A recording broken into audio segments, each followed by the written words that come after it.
because you've got to sit through these 17 pages. And has anybody bought the earbuds? Yeah. Dave's not trying to be crafty. Right, well, thank you all for coming to our presentation evening for Roger. I'd like to thank you both for coming, because obviously you've just fitted us into your really very busy schedule. Roger's actually hiring a PA to manage his diary. In a way. He doesn't need to, he's got me. And you're our guests of honour. As you know, Roger retired from Serco with 39 years of service, which is a long time coming. I started when I was... I'd like to thank you all for coming, and before I present our gift, our retirement gift to Roger, I thought I'd give you a picture of, sort of a picture of Roger's working life. Oh my God. For 39 years is a long, long time in IT. And I thought, when I was thinking about this, I thought, hang on, 39 years, what's that, 1969? And I thought, hang on, there's a lot of things have happened in IT since 1969. So I thought I'd really bore you with my use of Wikipedia. So for example, 1970, first RAM chip by Intel. I thought that was interesting. Obviously, Roger, you were all deeply involved. Absolutely, yeah. Unix was developed in 1970. Email, 1971. Still can't get it. Yeah. Gary, you and I work hard on this.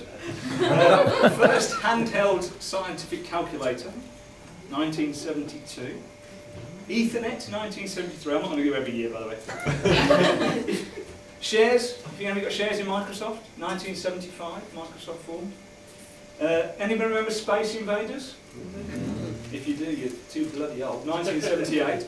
MS-DOS, 1980. Oh, very well. All your part of your world. IBM announced their first personal computer, 1980. God, 100,000 sold by Christmas. 1985, Windows, Microsoft Windows. Remember Windows 3.0? My God. Even I remember that. World Wide Web. What year? Now remember the year? 1989. World Wide Web. Year I got married. Anyway, boring as that. 1996, Hotmail. And so much more. I thought after a while you're going to be really bored after a while. But that's a long, long time, and you must have seen a lot. I mean, I suspect the scientific calculator was probably had more processing power than the computers you were working on in 1969. Absolutely did. If you didn't know, Roger actually worked, he's worked 39 years, but he's actually worked for 3 different companies, haven't he? Or 3 different organisations. Birmingham City Council, of which some of you may or may not have come from. ITnet. Yep. And then, of course, Serco, the organisation that we're all part of now. So was it application development? Yes, that was the yeah. Region. Yeah. Working in something called, what was it, ICL's Plan? Plan, that's right. If anybody knows that, do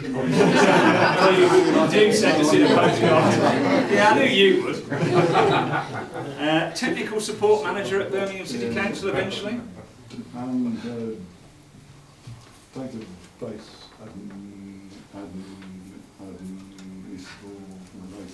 system designer. I actually gave up programming when COBOL came in, because I decided that was too easy. Speaking as an ex-COBOL programmer, I hate you. Okay, when ITnet won the VCC contract 1989, Roger became a project manager, didn't you? I did, that's right. And was involved in the move of Cadbury's Schweppes head office to Berkeley Square. I remember it well. Yes. I remember. Yeah, there's a song in there somewhere, isn't there?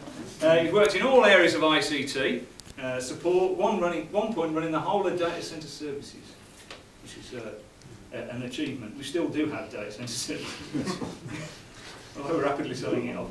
And then eventually becoming part of infrastructure services, that thing that I remember leading our technical consultancy team. So lots and lots and lots of things. And when I was preparing for this, some of you will have seen it, I said, give me some anecdotes about Roger's life at Serco and ITnet. And I actually had quite a few.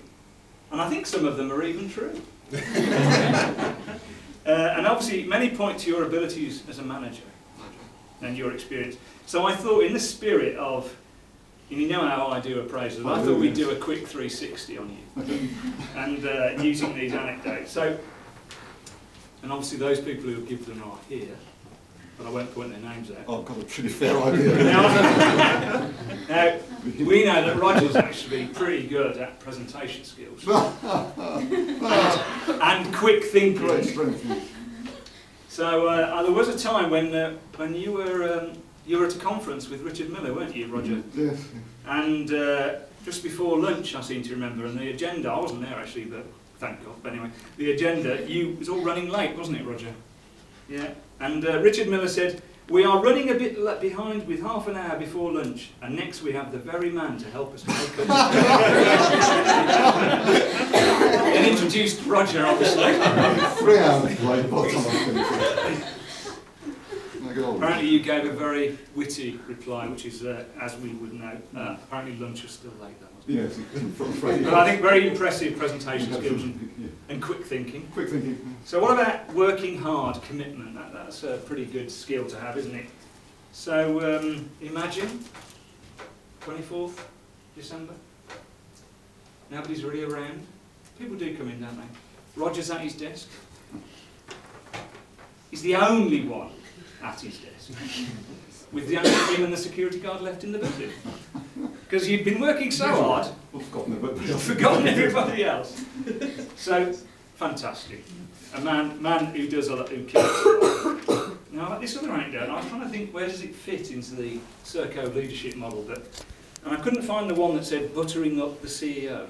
Right. It's not really in there, but it's obviously a key skill. And I understand you used to meet Bridget below on the stairs. I didn't. On the 24th of December. She always asked me the same question. Which was?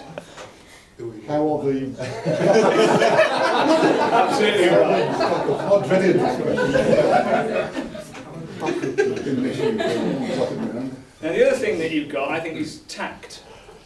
I mean, Roger's very tactful, very not like me. And apparently you've perfected a technique over the years for not getting drawn into a conversation with Dave Inman.